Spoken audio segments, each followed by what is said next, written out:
अस्सलामुअलैकुम वरहमतुल्लाहि वबरकातुहू। कैसे व नाज़रीन, मैं उम्मीद करता हूँ सब बखैर होंगे। किताब बुखारी शरीफ के ज़रिए से हदीस पाक मैं बताने की कोशिश करता हूँ। अऊज़ु बिल्लाहि मिनश शैतानिर रजीम, बिस्मिल्लाहिर रहमानिर रहीम। अंबिया अलैहिमुस्सलाम का बयान। हदीस नंबर 497।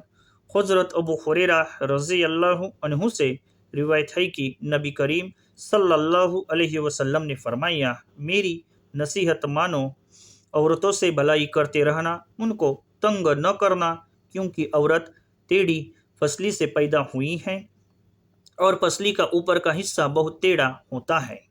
अगर तुम उसको ताकत से सीधा करना चाहोगे तो वह टूट जाएगी, सीधी न होगी। इसलिए यूं ही छोड़ दो तो टेढ़ी ही रहेगी। मेरी नसीहत मानो, औरतों से हमेशा अच्छा सलूक करो। नोट: औरतों से कोई काम जबरदस्ती न ले, न ही उन पर कोई सख्ती करे, यह भी एक तरीका तलाक से बचने का है। हदीस नंबर 498। हजरत अबू सईद खुदरी रजी अल्लाह अन्हु से रिवायत है कि नबी करीम सल्लल्लाहु अलैहि वसल्लम ने फरमाया, अल्लाह ताला क़यामत के दिन फरमाएंगे, आदम, वह अर्ज करेंगे, हाजिर हूँ, सब भलाई आप ही के हाथ में है। इरशाद होगा, दोज़ख के लिए लश्कर निकालो।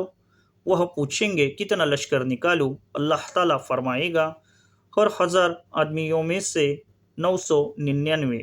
उस वक्त मारे घबराहट और दहशत के बच्चा बूढ़ा हो जाएगा और हमल वाली का हमल गिर जाएगा, और तुम लोगों को देखोगे जैसे वे मदहोश हों, हालांकि वे मदहोश न होंगे, लेकिन अल्लाह ताला का अज़ाब बड़ा ही सख्त होगा।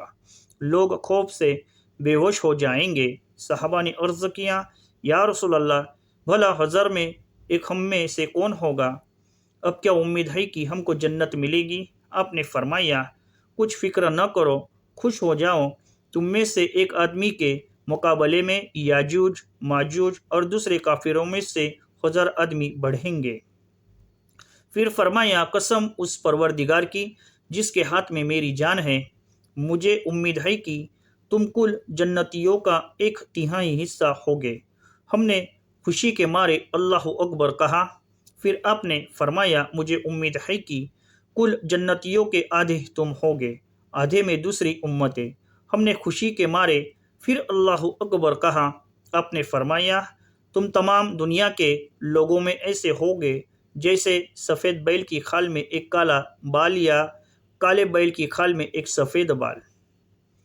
हदीस नंबर 499।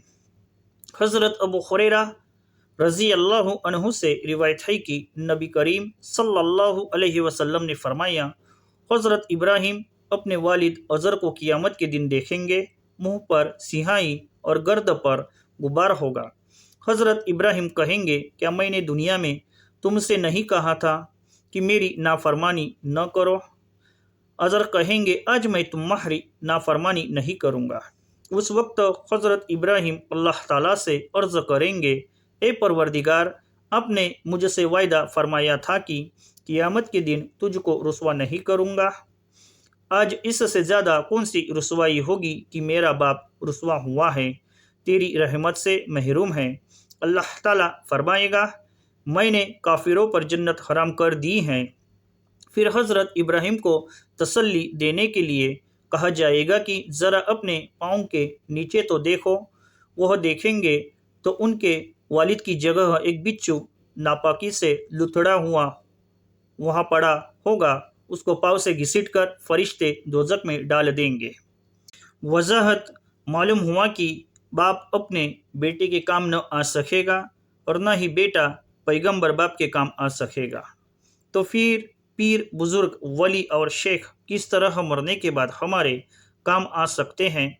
इस तरह का अकीदा रखना शिरक है और मुशरिक की बख्शिश नहीं है। अधिक मालूमात के लिए पढ़िए तफसीर सूरत निसा 4 आयत 48 और सूरत माइदा 5 आयत 72। मैं उम्मीद करता हूँ कि मेरा ये छोटा सा वीडियो अब सभी हजरात को पसंद आया होगा। आपका मोटिवेशन मेरे लिए बहुत ज़रूरी है। अल्लाह ताला दीन और हदीस समझने की नेक तौफीक दे।